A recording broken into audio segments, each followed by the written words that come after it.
So happy, Miriam, that you're going to be speaking at our conference on perfectionism, and just would love to know, what are some things that you can tantalize our participants about what you'll be covering? Thank you, Nancy. I'm actually so excited to have the opportunity to share with folks very specific strategies about treating perfectionism.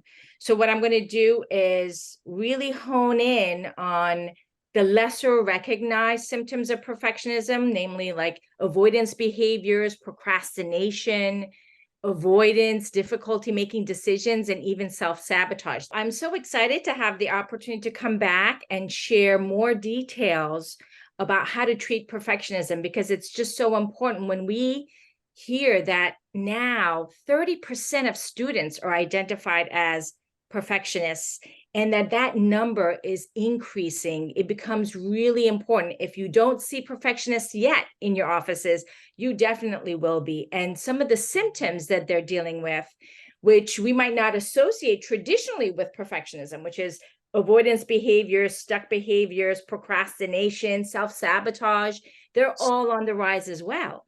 So I'm hopeful that when you're there, you are going to help us with those stuck students, help us identify when they have perfectionism, and also come up with some concrete strategies. Because I know I learned from you even the idea that expanding deadlines can be can torpedo the ability for students to make progress. There are a lot of different reasons students can procrastinate, but for perfectionists, and this is sort of increasing number of students who are procrastinating because of perfectionistic reasons, extending the deadline is just extending the torture.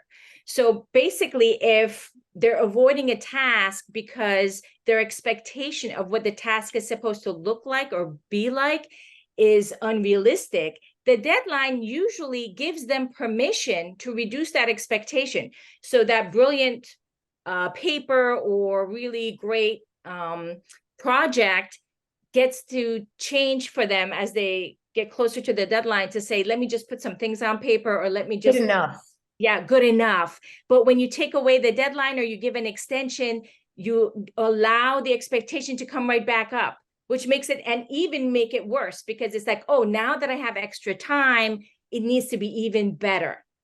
I know also I've heard you talk about this idea of focusing on the process versus the outcome. Could you say a little bit about that, knowing that you're going to be diving more into it at the conference? Yes, I mean, that seems to be the way out for a perfectionist in how do I navigate a task without getting hijacked by anxiety about what the outcome is going to look like, is to really focus on the time and the effort you want to spend on the task rather than the end point of it, or this ideal idea of what it's supposed to look like. So I know you have a lot to share with us, and we look forward to seeing the participants in January at our conference. Thank you so much. Thank you.